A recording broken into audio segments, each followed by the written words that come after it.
Commander Jake Morrison stared at his screen and rubbed his eyes. The numbers made no sense.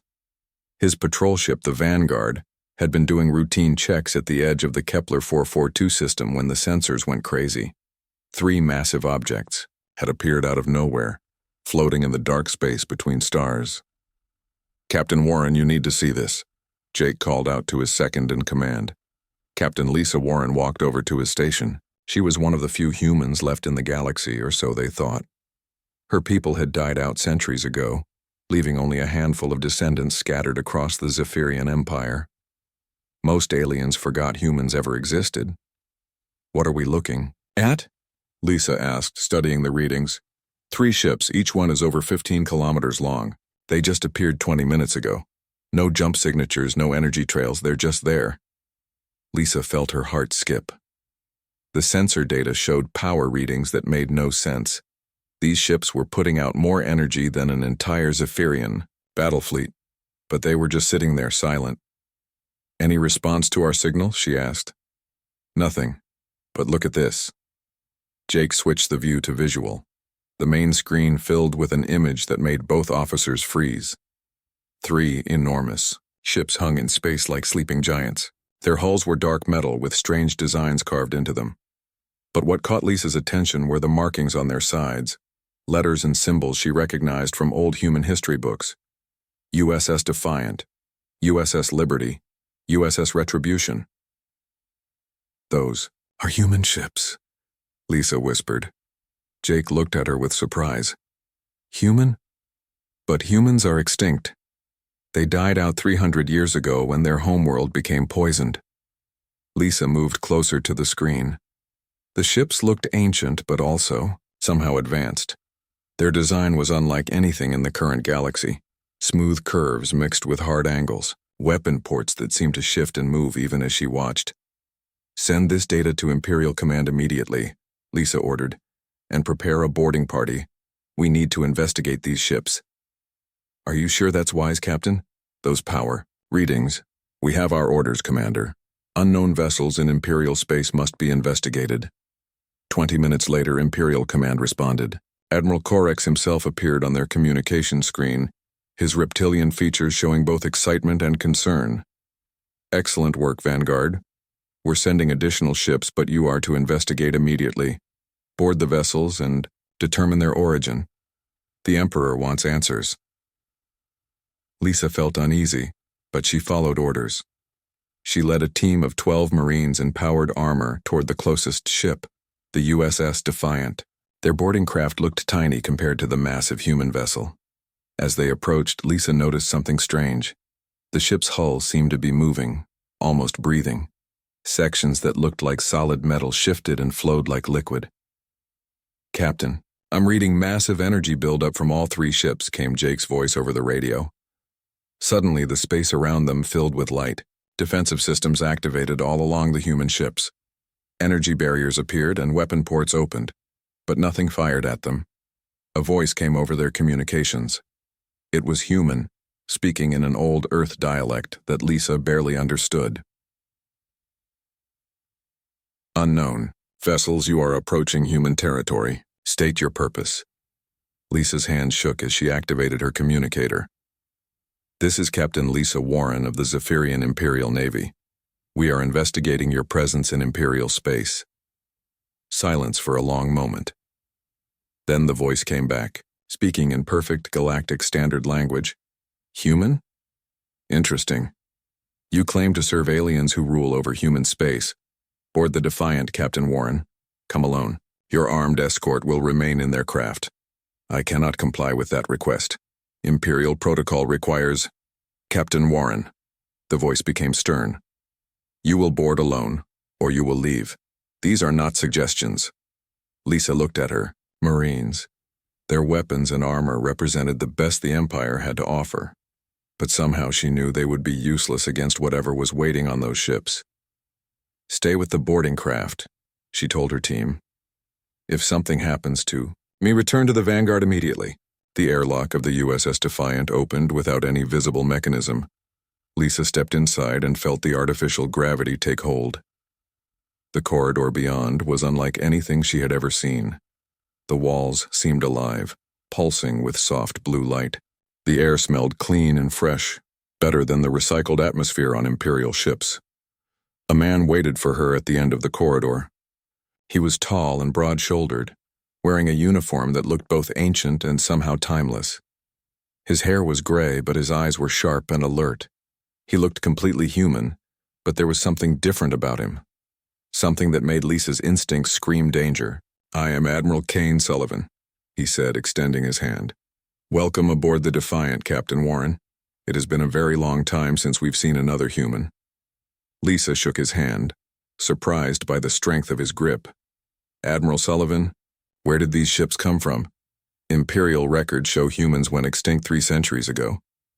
Sullivan smiled, but it wasn't a pleasant expression. "Extinct? No, Captain. We simply left. When Earth became uninhabitable, most humans scattered to colony worlds. But some of us chose a different path. We went into the dark space between galaxies and waited. Waited for what? For the galaxy to need us again. For someone to challenge the natural order of things." Sullivan gestured toward a viewport that showed the other 2 massive ships. "These 3 vessels are scouts, Captain Warren. We've been watching the Zephyrian Empire grow fat and lazy. We've seen how they treat the species they conquer, how they treat human descendants like yourself." Lisa felt a chill run down her spine. "How many ships are there?" Sullivan's smile widened. "More than your empire has ever dreamed of facing. And Captain Warren, we've had 300 years to improve our technology. 300 years to become something more than we were when we left." As if responding to his words, the ship around them hummed with power. Lisa could feel it in her bones, energy beyond anything she had experienced. These weren't just ships. They were something else entirely. "What do you want?" she asked. "Justice," Sullivan replied simply. "The galaxy has been ruled by fear and oppression for too long. It's time for a change." Outside the viewport, Lisa could see more ships beginning to appear in the distance. Human ships coming out of dark space like ancient nightmares returning to claim what was theirs. Admiral Sullivan led Lisa Warren through corridors that seemed to shift and change as they walked. The walls pulsed with a gentle blue light, and she could swear she heard a heartbeat somewhere deep in the ship. Everything about this vessel felt alive. "Your ship," Lisa said, trying to keep her voice steady. "It's not like anything we have in the Imperial fleet." "Of course not," Sullivan replied without looking back. 300 years ago, when we left known space, we took a different path than the rest of humanity. While your ancestors settled on colony worlds and tried to rebuild what was lost, we embraced change. They entered a vast chamber that took Lisa's breath away. The room was enormous, with a ceiling that seemed to stretch up forever. Holographic displays showed star maps of the entire galaxy, with thousands of red dots marking Imperial territories. "This is our command center," Sullivan explained. "From here, we've been watching the galaxy for centuries. We've seen empires rise and fall. We've watched species conquer and be conquered. And we've seen what the Zephyrians have done to the worlds that once belonged to humans." Lisa stared at the displays. The Imperial records say humans died out from disease and environmental collapse, that Earth became uninhabitable and the colonies failed. Sullivan laughed bitterly. "Earth became uninhabitable, yes, but not from natural causes. The Zephyrians poisoned it during their first expansion 300 years ago. They wanted the mineral resources and saw humans as an inconvenience." The truth hit Lisa like a physical blow. Everything she had been taught about human history was a lie. "That's impossible. The Empire doesn't genocide entire species." "Doesn't it?" Sullivan touched one of the holographic controls. The display changed to show images of dead worlds, empty cities, and scattered bones. 12 species in the last century alone. The Empire calls it natural selection or evolutionary pressure, but we know better. Lisa felt sick. She had served the Empire faithfully for 15 years, believing she was helping maintain peace and order. Now she was seeing evidence that her people had been murdered and the survivors lied to for generations. A new voice spoke from behind them. "Admiral, we have incoming Imperial reinforcements, 3 battle cruisers and a dreadnought." Lisa turned to see another human, a woman wearing the same strange uniform as Sullivan. Her name tag read, Commander Davis. "Excellent," Sullivan said. "Captain Warren, I believe your empire wants to negotiate." The main display showed 4 Imperial warships approaching fast. Lisa recognized the lead vessel, the INS Sovereign, Admiral Corex's flagship. These were some of the most powerful ships in the Imperial fleet. "Admiral Sullivan," Lisa said urgently, "those ships have enough firepower to destroy a small moon. If you have any more vessels hidden nearby, you should call them now." Sullivan smiled that cold smile again. "Captain, watch and learn what humans have become." The Imperial fleet took battle formation around the 3 human ships. Lisa could see the weapon systems charging up on the Imperial vessels. Admiral Corex's voice came over the communication system. "Unknown vessels, you are in violation of Imperial space. Surrender immediately or be destroyed." Sullivan activated the communication system. "This is Admiral Kane Sullivan of the Human Colonial Defense Fleet. Admiral Corex, your empire murdered my people 3 centuries ago. Today, you will face the consequences." "Human Colonial Defense Fleet?" Corex's voice showed confusion and anger. "Humans are extinct. You will surrender. Your vessels now or face annihilation." "Counter-proposal," Sullivan said calmly. "Leave this system immediately, and I will allow your ships to survive the next 60 seconds. Lisa watched in horror as Admiral Corex ordered his ships to fire. Energy beams and missile salvos erupted from the Imperial fleet. Enough destruction to level a city. The weapons struck the human ships and simply disappeared, absorbed by hull plating that rippled like water. "Now," Sullivan said quietly, "let me show you what we learned in the dark between galaxies." The USS Liberty moved. Lisa had never seen anything so large move so fast. One moment it was floating motionless, the next, it was positioned behind the Imperial dreadnought. No engines fired, no energy signature. It simply moved through space as if distance meant nothing. A beam of pure white light emerged from the Liberty and touched the dreadnought. The massive Imperial warship didn't explode or break apart. It simply stopped existing. One moment it was there. The next moment there was empty space. The 3 battlecruisers tried to retreat, but they moved like insects compared to the human ships. The USS Retribution appeared beside them without any visible method of travel. Another beam of light and the battlecruisers vanished as completely as if they had never been built. Only Admiral Corex's flagship remained. Sullivan opened communications again. "Admiral Corex, you have just witnessed the fate of those who threaten humanity. Your dreadnought and battlecruisers were not destroyed. They were converted to basic particles and scattered across several light-years of space. Their atoms now drift in the cosmic wind." Corex's voice shook with fear and rage. "What are you? What have you become?" "We are what humans were always meant to be," Sullivan replied.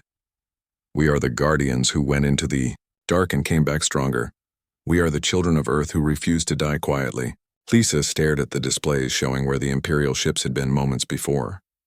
No debris, no energy residue, nothing. It was as if they had been erased from reality itself. "How?" she whispered. "We learned to work with forces that exist beyond normal space," Sullivan explained. "We built ships that are part machine, part living organism. We developed weapons that manipulate matter at the quantum level. And most importantly, we never forgot what the Empire did to our homeworld." Commander Davis approached them. "Admiral, we're receiving surrender requests from 17 Imperial outposts in nearby systems. They detected the energy signatures from our demonstration." Sullivan nodded. "Inform them that human space is now under our protection. Any Imperial vessel that enters this region without permission will share the fate of Admiral Corex's fleet." Lisa looked at the empty space where 4 powerful warships had been moments before. "What happens now?" "Now," Sullivan said, "the galaxy learns that humanity has returned. And this time, we're not asking permission to exist." The USS Defiant began to move, heading deeper into Imperial space. Behind it, the Liberty and Retribution followed like ancient gods of war come back to reclaim their domain. News of the destroyed Imperial fleet spread across the galaxy like wildfire. Within hours, every major Imperial base was on high alert. Emperor Vexthara himself called an emergency meeting of his war council on the capital world of Zephyr Prime. Lisa, Warren stood in Admiral Sullivan's command center, watching as reports flooded in from across Imperial space. Dozens of human ships were appearing in different systems, all bearing the same impossible technology as the 3 scout vessels. "You said these were scouts," Lisa said, still trying to understand what she was witnessing. "How many ships do you actually have?" Sullivan studied the galaxy map where red dots marked new human ship appearances. The human remnant fleet consists of 217 vessels of various classes. We've been building and improving them for 3 centuries. 200? Lisa felt her legs go weak. If 3 ships could destroy an entire Imperial battle group in seconds, what could 200 do? Commander Davis approached them with a data tablet. "Admiral, Captain Rodriguez is requesting permission to begin Phase 2 operations." "Granted," Sullivan replied. "Tell him to keep collateral damage to a minimum. We want to send a message, not commit genocide." Lisa watched as new orders went out to the human fleet. On the galaxy map, she could see human ships moving toward key Imperial installations. "What's Phase 2? "Surgical strikes," Sullivan explained. "We're going to disable the Empire's ability to wage war while showing them exactly how outmatched they are." On the main display, a communication request came in from the Imperial capital. Emperor Vexthara himself appeared on the screen, his reptilian features twisted with rage and fear. "I demand to speak with whoever leads this terrorist fleet," the Emperor hissed. Sullivan stepped forward. "I am Admiral Kane Sullivan, commander of the human remnant fleet. Your Majesty." "Human? Impossible. We destroyed that species centuries ago." "You tried," Sullivan said calmly. "You succeeded in poisoning our homeworld and scattering our people, but some of us survived, some of us remembered, and some of us spent 300 years preparing for this day." Emperor Vexthara's eyes narrowed. "What do you want? Credits? Territory? Name your price for withdrawing from Imperial space." "Justice," Sullivan replied. "Your empire built itself on the bones of murdered species. It's time for that to end." "You dare threaten the greatest civilization in galactic history with a handful of ancient ships?" Sullivan smiled that cold smile Lisa was learning to fear. "Ancient? Your Majesty, let me show you what we've accomplished in the dark between stars." The display changed to show the Terrex system, home to one of the Empire's largest military shipyards. A single human vessel, the USS Retribution, appeared near the massive space station that built Imperial dreadnoughts. Captain Ben Rodriguez's voice came over the communication system. "Admiral, beginning demonstration of Phase 2 capabilities." Lisa watched in amazement as the human ship began to change shape. Its hull flowed like liquid metal, extending parts that looked like tools rather than weapons. The Retribution positioned itself next to the Imperial shipyard, a structure larger than most cities. "What is it doing?" Lisa asked. "Watch," Sullivan said.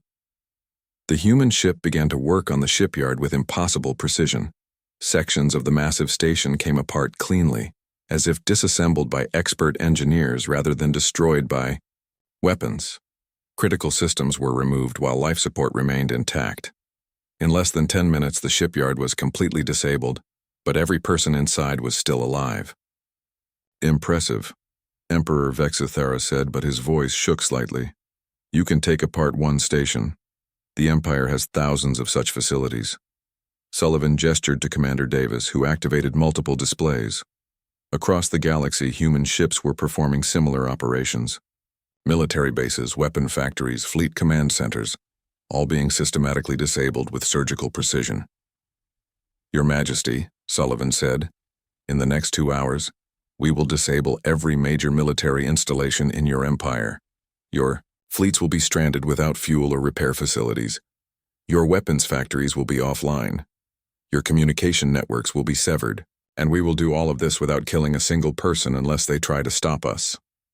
Lisa stared at the displays showing human operations across hundreds of systems. The speed and coordination were beyond belief. These ships weren't just advanced. They were operating with intelligence and planning that surpassed anything the Empire had ever faced. "This is impossible," Emperor Vexithera whispered. "No species could coordinate attacks across the entire galaxy simultaneously." "No normal species," Sullivan agreed. "But we spent 3 centuries preparing for this moment. Every target was selected. Every operation was planned. We know the location of every Imperial facility, every fleet position, every strategic resource. We've been watching and waiting." A new voice interrupted the conversation. Major Amy Patterson appeared on screen from another part of the ship. "Admiral, we're receiving surrender requests from 43 Imperial governors. They want to negotiate." "Excellent," Sullivan replied. "Inform them that any world that surrenders peacefully will be treated with respect. Those that resist will face the full power of the remnant fleet."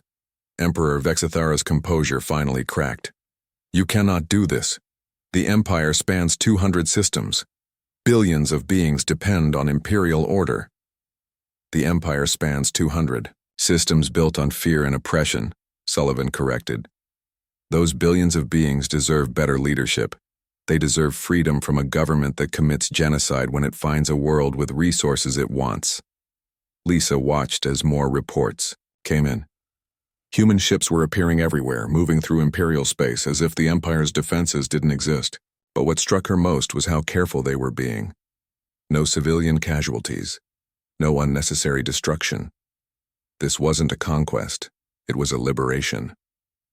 "Your Empire has one choice, Your Majesty," Sullivan continued. "Surrender now and transition peacefully to a new form of government, or continue to resist and face complete military defeat. Either way, the age of the Zephyrian Empire ends today." Emperor Vexithara's image flickered and disappeared as he cut the communication. Sullivan turned to Lisa. "Captain Warren, your choice is simpler. You can return to your Imperial ship and try to fight us, knowing how that will end. Or you can help us build something better from the ashes of the Empire." Lisa looked at the displays showing human ships across the galaxy, each one representing technology and power beyond Imperial understanding. But more than that, she saw precision, restraint, and purpose. These weren't conquerors. They were liberators who had spent 3 centuries becoming something the galaxy had never seen before. "What happens to the other species in the Empire?" she asked. "They become free," Sullivan said simply. "Free to govern themselves, free to choose their own destiny, free from fear of Imperial punishment for existing." Outside the viewport, more human ships continued to appear, emerging from dark space like ancient guardians returning to claim their rightful place among the stars. Emperor Vexithara paced in his war room deep beneath the Imperial Palace on Zephyr Prime. Around him, his generals and advisors watched holographic displays showing the systematic dismantling of their empire. In less than 6 hours, the humans had disabled over half of their military installations without firing a single shot that killed anyone. "Your Majesty," General Korak said nervously, "perhaps we should consider surrender. These humans are clearly beyond our ability to fight." The Emperor's tail lashed in anger. "Surrender? To a handful of primitives who should have died centuries ago? Never. Sir, with respect, they've destroyed our entire defensive network. Our fleets are stranded without fuel or supplies. They can appear anywhere in the galaxy instantly. We have no way to fight them." Emperor Vexithara stopped pacing and turned to his science advisor, Dr. Vexmar. "What about the planet cracker? Is it operational?" Dr. Vexmar looked uncomfortable. "Yes, Your Majesty, but using it would be extremely dangerous. The planet cracker was designed as a last resort weapon. If we fire it at human colonies, they might retaliate by destroying our home worlds." "Let them try," the Emperor snarled. "Prepare the planet cracker immediately. Target the 3 largest human colony worlds. If these ancient humans want to play games with the Empire, they'll learn the price of defying me." On the USS Defiant, Admiral Sullivan watched the Imperial communications with interest. The planet cracker was a massive space station hidden in a nebula near the galaxy's edge. It was designed to crack open planets for mining, but the Empire had weaponized it to destroy entire worlds. "Admiral," Commander Davis reported, "Imperial forces are moving the planet Cracker into position. They're targeting New Terra, Haven, Colony, and Freedom Station." Lisa Warren felt her blood run cold. Those are the 3 largest human settlements in the galaxy. There are millions of people on those worlds. Sullivan remained calm. "Captain Warren, what do you think we should do?" "We have to protect them. Can your ships reach those colonies before the planet Cracker fires?" "We could," Sullivan said thoughtfully. "But tell me, what would you do if you were planning to evacuate 3 entire worlds without the enemy knowing about it?" Lisa stared at him. "You already evacuated them?" 6 months ago, Sullivan confirmed. Every human settlement in Imperial space was quietly evacuated and replaced with holographic projections and automated systems. The Empire has been targeting empty worlds for months without knowing it. Commander Davis smiled. "The beauty of watching your enemy for 3 centuries is that you learn to predict their moves. We knew the Empire would eventually resort to planet-killing weapons. It's what desperate tyrants always do." On the main display, they watched as the planet Cracker powered up its massive weapons. The space station was enormous, larger than most moons, with a central cannon that could punch through planetary cores. Emperor Vexithara's voice came over the communication system. "Admiral Sullivan, you have 1 hour to surrender your entire fleet or watch 3 human worlds die. This is your final warning." Sullivan activated the communication array. "Your Majesty, I admire your determination. Please fire away." The Emperor's confusion was obvious. "You're calling my bluff? I will actually destroy those worlds." "I believe you will," Sullivan said calmly. "Fire when ready." Lisa watched in horror as the planet Cracker's main cannon charged to full power. The weapon system that had destroyed dozens of worlds over the centuries was about to fire at human colonies, and Admiral Sullivan seemed completely unconcerned. The planet Cracker fired. A beam of concentrated energy lanced across space toward New Terra, the largest human colony world. The beam struck the planet and began tearing through its crust, exactly as designed. But instead of screams of terror or calls for help, there was only silence. The planet cracked open to reveal nothing but rock and metal. No cities, no people, no life at all.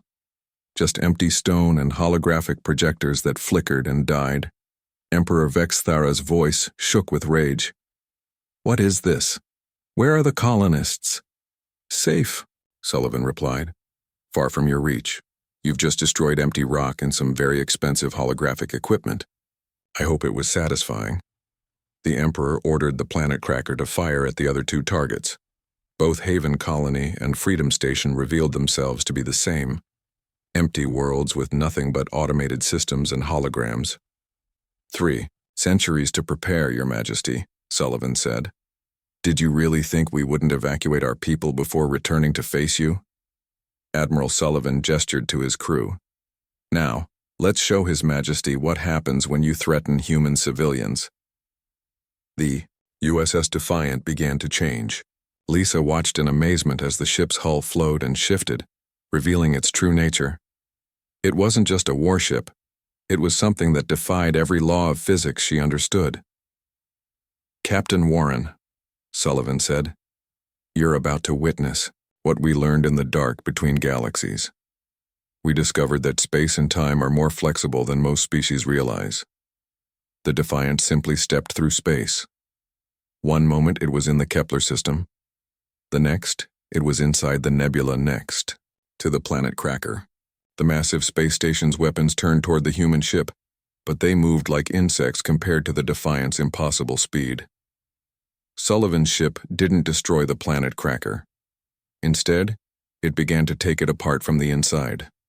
The human vessel somehow passed through the station's shields and armor, as if they didn't exist. Systems shut down one by one as the Defiant's technology worked through the station like a living thing. Major Amy Patterson led boarding parties through the planet Cracker, but instead of fighting, they were helping. Human medical technology that could heal injuries in minutes was being used on Imperial soldiers hurt in the confusion. "What are you doing?" Emperor Vexithera demanded over the communication system. Showing mercy, Sullivan replied. Your soldiers are not our enemies. They're victims of a system that sent them to die for the pride of tyrants. Dr. Carl Henderson's voice came over the internal communication system. Admiral, we've secured the Planet Cracker's control systems. The weapon is completely disabled, but all Imperial personnel are safe and receiving medical attention. Within 2 hours, the Empire's ultimate weapon was neutralized, but more importantly, the Imperial soldiers who had operated it were now seeing human technology and human compassion firsthand. Many of them began to question why they were fighting at all.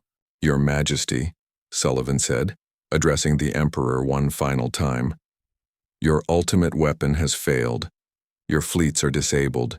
Your people are beginning to realize that humans offer something your empire never could. Hope for a better future. Emperor. Vexithera's image appeared on screen one last time, his reptilian features showing complete defeat. What do you want from me? Your surrender, Sullivan said simply. Unconditional surrender and the transition to a government that serves the people instead of oppressing them. The Emperor's shoulders sagged. Around him, his generals and advisors were already removing their weapons and placing them on the Ikai table.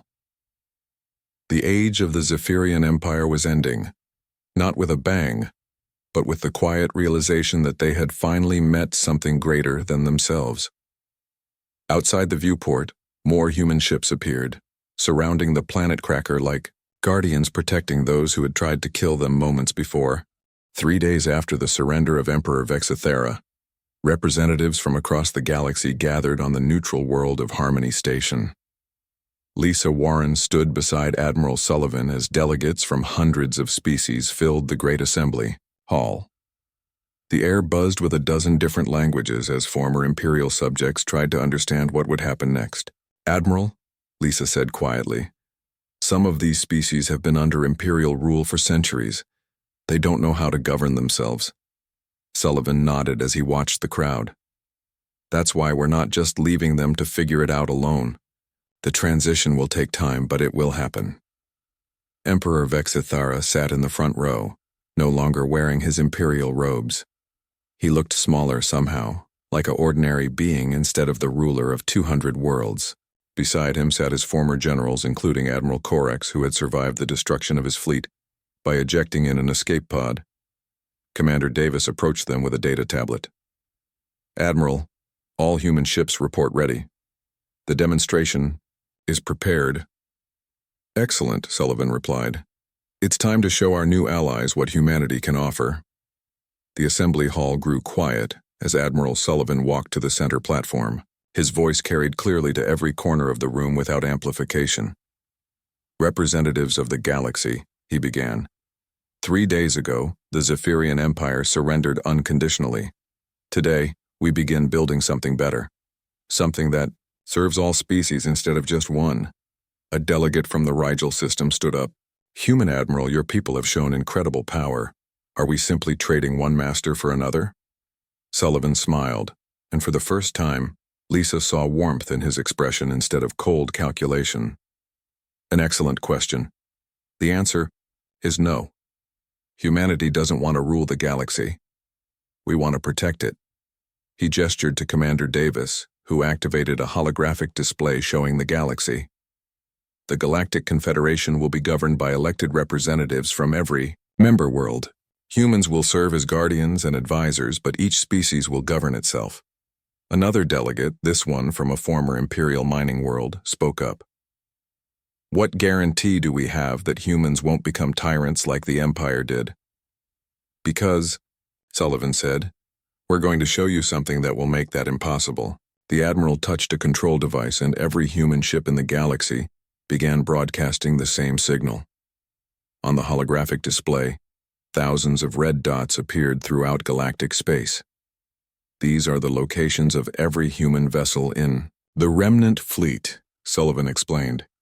As of right now, every ship is visible to your sensors. We're sharing our exact positions, our ship designs, our defensive capabilities, and our weapon systems with every species in the galaxy. The assembly hall erupted in surprised voices. Lisa stared at Sullivan in shock. Admiral, you're giving away every military secret we have. Why? Because true strength doesn't come from hiding your power, Sullivan replied. It comes from showing that you can be trusted with it. Dr. Carl Henderson stepped forward from the human delegation.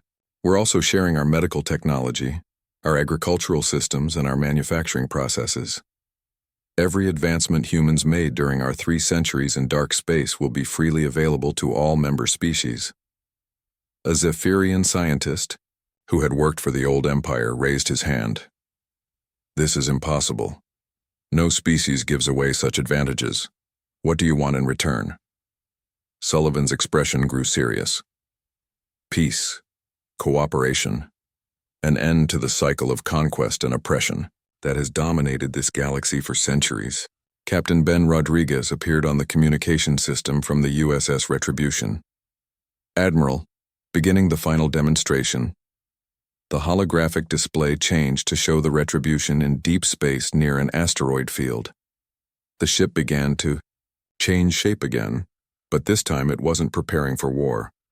Tools emerged from its hull and the vessel started working on the largest asteroid. What is it doing? Emperor Vexithera asked, speaking for the first time since the assembly began. Building, Sullivan replied simply. They watched as the Retribution used the asteroid's raw materials to construct something new. Metal flowed like water as the ship shaped it with impossible precision. Within an hour, a new vessel began to take shape. Another human ship, identical to the Retribution itself. Our ships can replicate themselves, Sullivan explained to the stunned assembly. Given raw materials, each vessel can create an exact copy in a matter of hours. What you thought was a fleet of 200 ships is actually a self-replicating force, capable of exponential growth. The implications hit everyone at the same time. If humans wanted to conquer the galaxy, they could build fleets numbering in the thousands within weeks. The fact that they hadn't done so proved their peaceful intentions more than any words could. Major Amy Patterson stepped forward. But we're not building warships anymore. Starting today, every new vessel we construct will be designed for peaceful purposes: medical ships, cargo vessels, exploration craft, and rescue ships. Lisa watched as species representatives began talking among themselves with excitement rather than fear. The humans weren't just offering freedom, they were offering technology and protection without demanding anything in return. Jake Morrison, who had been quietly observing from the Imperial delegation, stood up. Admiral Sullivan, I formally request to transfer from Imperial service to the human fleet. Request granted, Sullivan replied. Anyone who wants to serve the cause of galactic peace is welcome regardless of species. Emperor Vexithara stood slowly. Admiral, I spent my life believing that power meant domination, that strength meant making others fear you. You've shown me that true strength means protecting those who cannot protect themselves. Sullivan nodded. Respectfully, Your Majesty, would you be willing to help with the transition? Your knowledge of Imperial systems would be valuable in ensuring a smooth changeover. The former Emperor's eyes widened with surprise. You would trust me after everything I've done? Everyone deserves a chance to build something better, Sullivan replied. The question is whether you're ready to take it. 1 year later, Lisa, Warren stood on the bridge of the USS Liberty as captain. Admiral Sullivan had kept his promise. Humans served as protectors, not rulers. The Galactic Confederation was thriving under its new government, with each species contributing their unique strengths to the whole. Through the viewport, she could see dozens of ships from different species working together on a massive space station. Humans, Zephyrians, Rigelians, and dozens of other species labored side by side, building something that would benefit everyone. Captain, her communications officer reported, we're receiving a distress call from the Outer Rim. Unknown. Aliens are attacking the colony on New Kepler. Lisa smiled as she gave the order. Set course for New Kepler, maximum speed, and signal the Confederation fleet. Humanity stands ready to protect the innocent, no matter who they are or where they come from. The Liberty leaped into hyperspace, followed by ships from a dozen different species. The age of human dominance through fear was over. The age of human leadership through service had begun, and the galaxy was finally at peace.